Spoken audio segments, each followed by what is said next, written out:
I think today is a good day to get back to the steel rack fabrication project. It may not look like much yet, but we'll change that soon. Got a lot of the pieces prepped. I like where the feet are, so I'm going to change those from tack welds into finish welds. After that, we'll weld together that I-beam, weld that onto the feet, and then we'll weld the uprights on there and start filling in the gaps with the bed frame. It's a rainy day outside, so it's a good day to be inside the shop.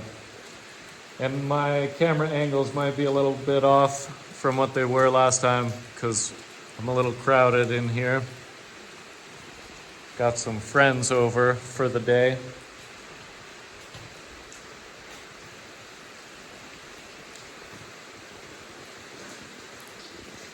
You'll find out more about them later.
Got the feet finished. I added these little extensions onto the back of these shorter feet because I want to be able to have the I-beam go across the back of here and have the front of these feet all be at the same level. And because the sheet metal is going to be stacked on runners back here, I want the majority of the feet to be forward, and so I'm not super worried. There's not going to be a lot of weight on those sheet metal sheets. Even if I get 4 or 5 full sheets on there, it'll be fine. The rest of the weight of the steel will stop the feet from tipping up. So now I'm going to stretch out the I-beam pieces, and then I'll put the I-beam onto the feet.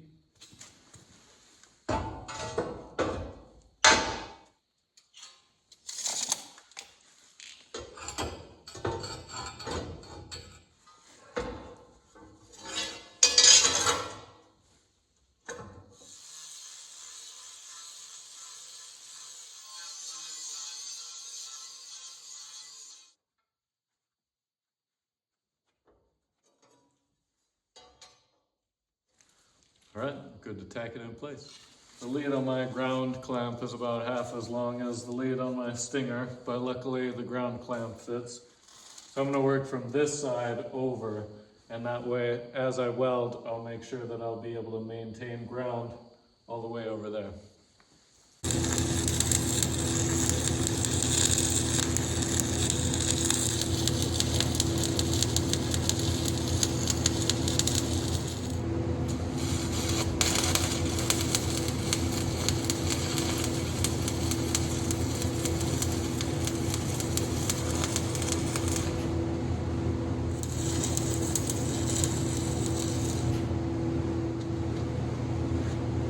Alright, so we're tacked in place.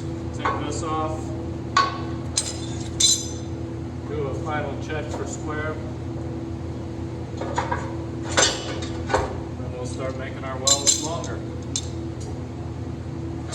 I think probably the only welds that I'm going to do completely are these vertical welds on the I-beam. The rest can just be stitch welds. There's no reason to have to weld the entire length of these feet. That's more than enough.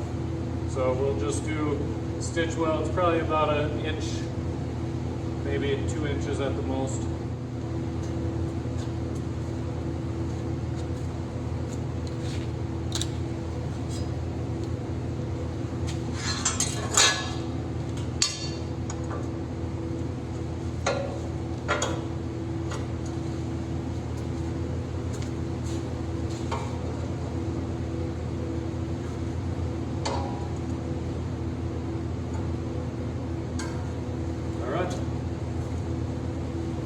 Square.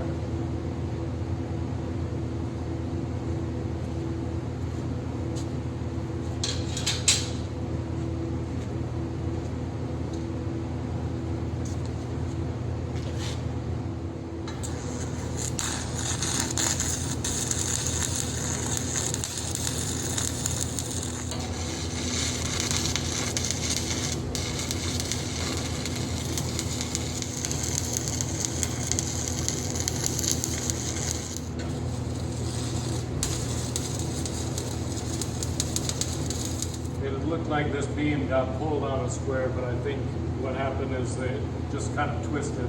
So I've got a clamp on here, put a tack in there, and then I'll leave the clamp on as I weld up the vertical.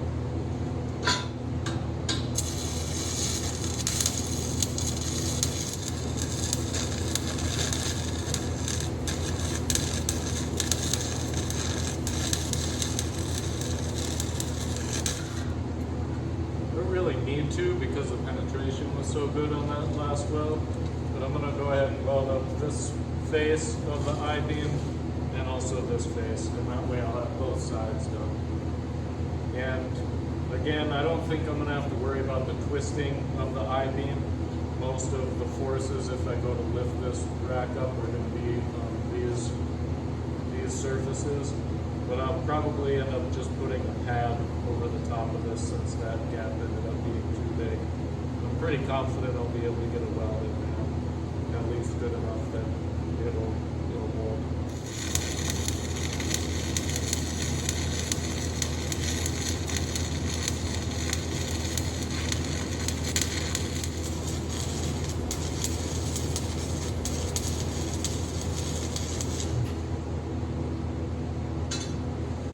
For the uprights, I thought about trying to extend them so they were all the same length, or so that they were, even numbers. But I'm not going to worry about it. I'm just going to use the length that I have. I am going to trim this one down so that at least the first two are the same length, and that way the crossbar going across for the tallest pieces will be at the same level and it won't look too goofy. And then it'll just get progressively shorter as it goes along, since the pieces that I'll be able to put on the rack will also get progressively shorter. So I'm fine with that. It'll be just a little cut on one of these, and then I'm just going to tack the uprights in place for now, and that way I'll still be able to move them side to side to make sure that they're squared up, and I can tack some of the crossbar pieces in there before I get too far along. I don't want to finish weld them to the I-beam have any movement there.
All right, now I've got nice and heavy tacks on all the uprights, and so I'll be able to move them around a little bit if I need to. Some of them are raked forwards and some of them are raked backwards a little bit, so I might need to do a little bit of trimming at the bottom. But trying to hold a 5-foot piece of angle iron and also tack it and also keep it squared is a little bit tricky. So at least now with the heavy tack there, I'll have some leeway to move it around where I want to. And I can also put in the crossbars, and that'll help keep everything square as well. So I'm gonna call that good for the night, and we'll pick up this project another day. As always, stick with Mad Eye Metal.